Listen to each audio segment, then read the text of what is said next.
from the video you will able to get more information about upthrust, right? How force work in the water. Buoyant force and Archimedes' principle.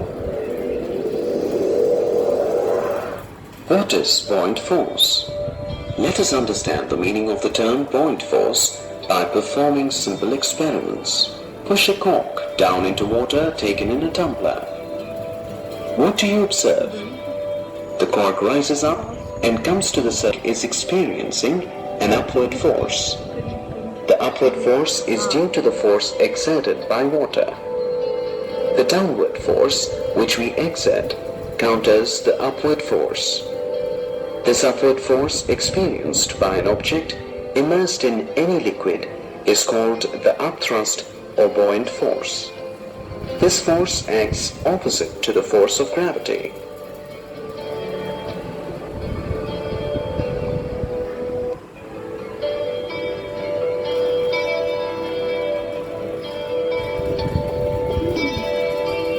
Let us now see what is buoyant force by performing an experiment.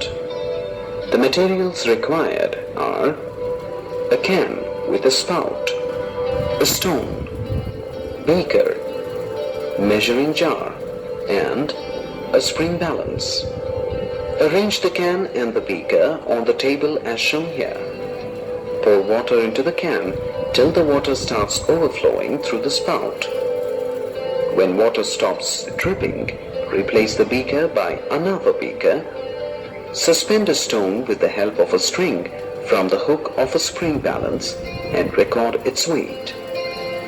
Now lower the stone into the can containing water. Observe that the reading of the spring balance is gradually decreasing.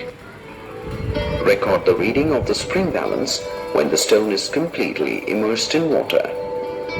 The weight of the stone is found to be less than its weight in air. That is, there is an apparent loss of weight.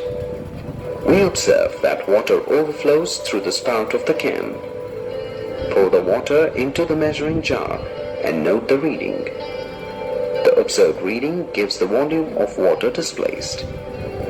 The volume of water displaced is equal to its weight as the density of water is equal to 1.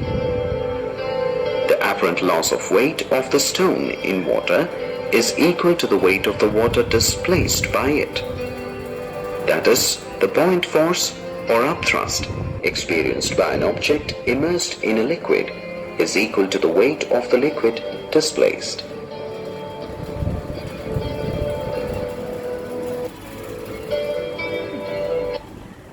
Buoyant force and Archimedes' principle.